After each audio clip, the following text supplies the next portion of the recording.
ओम श्री शक्ति नमः। ओम श्री शक्ति नमः। ओम श्री शक्ति नमः।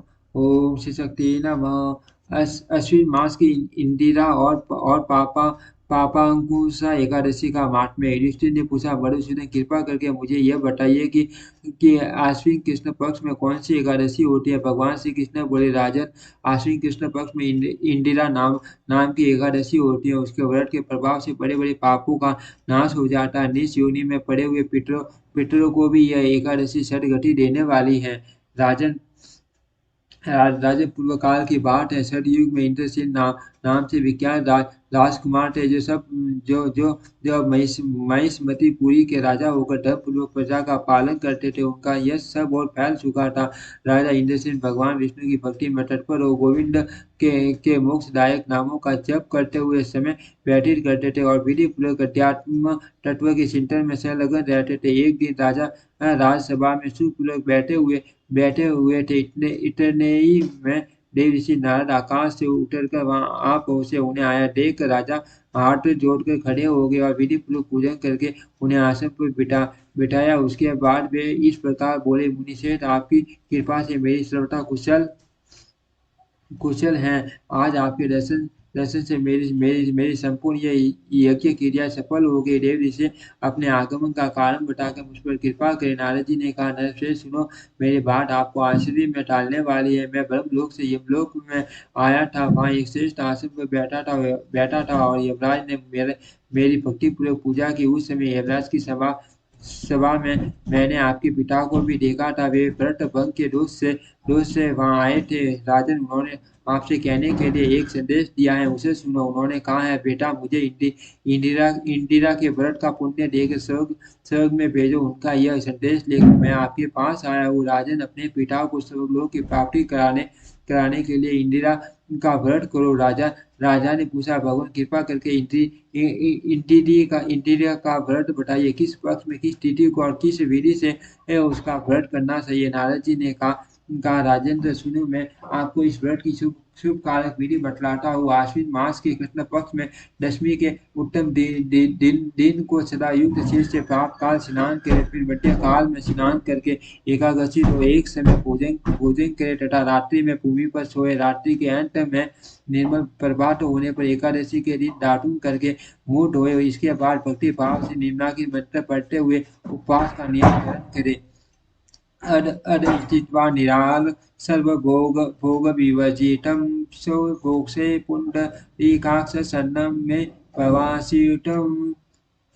कमल नहीं, भगवान नारायण, आज मैं सब भोगों से अलग हो निराहार रहकर कल पूजन करूंगा। असित, आप मुझे शरण दे। इस प्रकार नियम करके मध्यकाल में पितरों की प्रसन्नता के लिए शालग्राम शिला के सम्मुख विधि पूर्वक श्राद्ध करे तथा दक्षिणा से ब्राह्मणों का सत्कार करके उन्हें भोजन कराए। पितरों को दिए हुए अन्न में पिंड को सूंघकर विद्वान पुरुष गाय को खिला दे। फिर धूप और गंध आदि से भगवान ऋषिकेश का पूजन करके रात्रि में उनके समीप जागरण करे। तत्पश्चात सवेरा होने पर द्वादशी के दिन पुण्य भक्ति पूर्वक श्री हरि की पूजा करे। उसके बाद ब्राह्मणों को भोजन कराकर भाई बंधु नाती और पुत्र आदि के साथ स्वयं मौन होकर भोजन करे।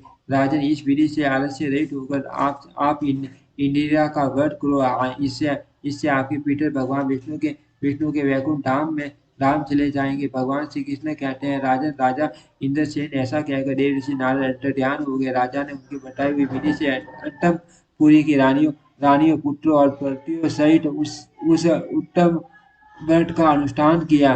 कुंती नंदन, व्रत पूर्ण होने पर आकाश से फूलों की वर्षा होने लगी। इंद्रसेन के पिता गरुड़ पर आरूढ़ होकर से विष्णु धाम को चले गए और राजर्षि इंद्रसेन ने भी अकंटक राज्य का उपभोग करके अपने पुत्रों को राज्य पर बिठाकर स्वयं लोक को गए। इस प्रकार मैंने आपके सामने इंदिरा व्रत के महात्म्य का वर्णन किया। इसको पढ़ने और सुनने से मनुष्य सब पापों से मुक्त हो जाता है। युधिष्ठिर ने पूछा, मधुसूदन, आप कृपा करके यह बताइए कि आश्विन शुक्ल पक्ष में किस नाम की एकादशी होती है।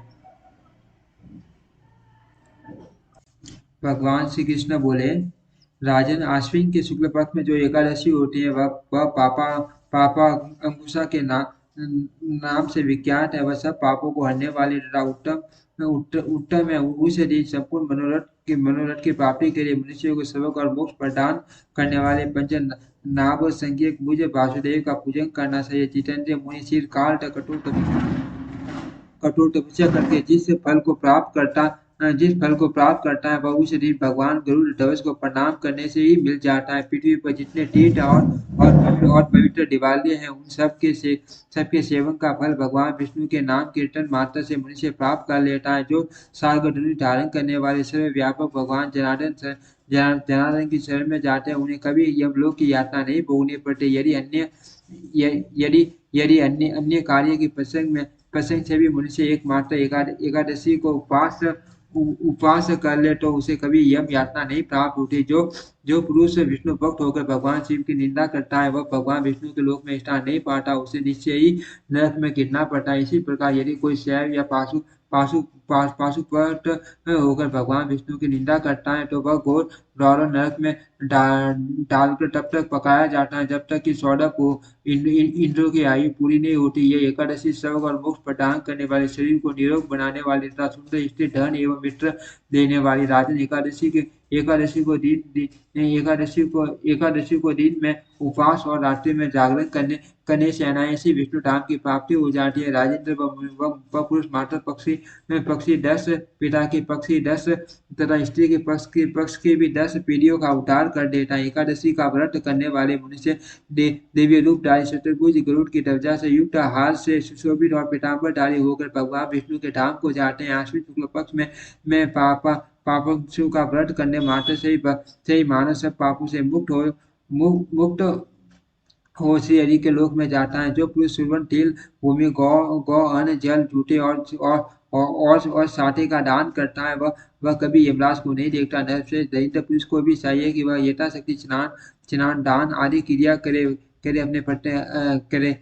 करके अपने प्रत्येक दिन को सफल बनावे। जो होम, स्नान, जप, ध्यान और यज्ञ आदि पुण्य क्रम करने वाले उन्हें भयंकर यातना नहीं देखनी पड़ती। लोक में जो मानव दीर्घायु, धनाढ्य, कुलीन और निरोग देखे जाते हैं वे पहले ये पुण्यात्मा है। पुण्यकर्ता पुरुष ऐसे ही देखे जाते हैं। इस विषय में अधिक कहने से क्या लाभ। मनुष्य पाप से दुर्गति में पड़ते हैं और धर्म से स्वर्ग में जाते हैं। राजन आपने मुझसे जो कुछ पूछा था उसके अनुसार पाप नाशक महात्म्य मैंने वर्णन किया।